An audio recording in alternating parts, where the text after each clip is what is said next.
Okay, cowboy, where is the paperwork? In a truck. Jack ran his words together. Get the paperwork, then decide. Sign and it's done, or don't sign and tell Neil what you really think. Riley checked his watch. There's 30 minutes until the ceremony starts. Plenty of time to get your head out of your ass and do something to make this right.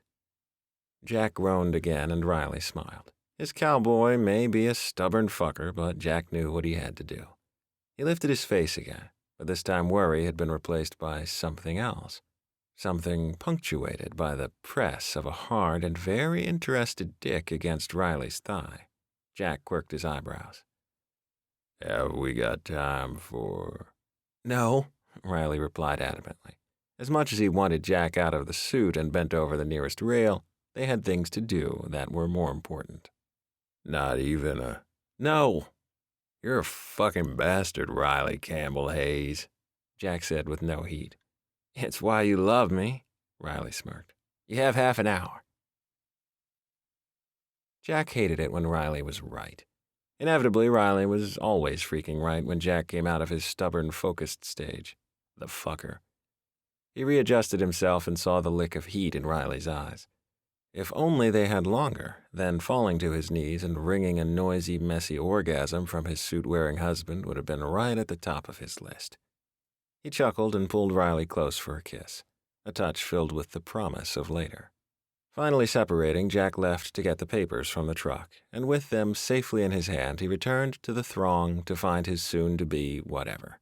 Certainly not stepdaddy, but something a little more official than the guy who was keeping his mama's bed warm at night. He saw Neil's eyes widen when he approached, and guilt twisted in his gut.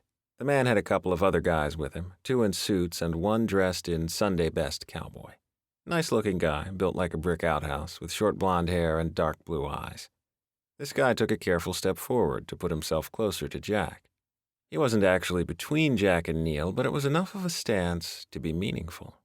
They stood toe-to-toe for a few seconds, and it was humiliating to think that this cowboy was feeling the need to protect Neil from him. Is everything okay? Neil finally asked. Can we talk? Jack asked formally. The other 2 men in suits moved away, leaving Neil and the cowboy in front of him. Neil shook his head. Please don't, not now. Can it wait until after? He asked simply. The cowboy frowned at Neil's words. Hell, who wouldn't?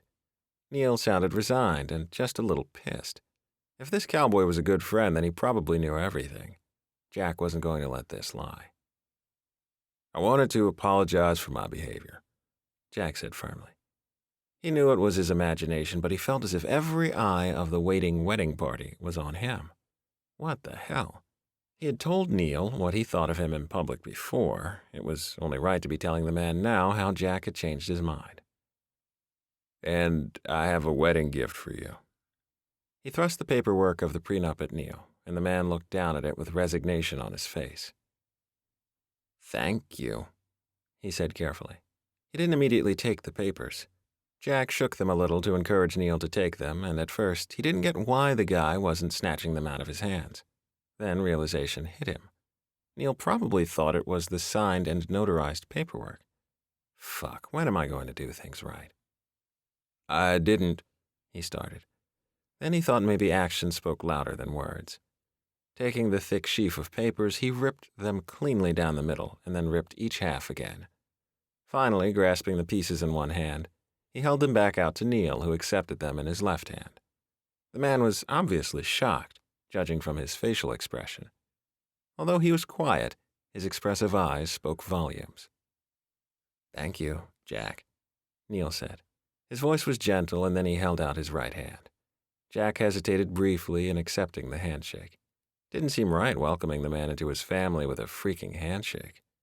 With a single step forward, he pulled the other man into a close hug that Neil returned immediately. Welcome to the family, Neil, Jack said. He stepped back and inclined his head to the cowboy at Neil's side, and then, with what he was sure was every eye on him, he left to find somewhere to hide again until the wedding began.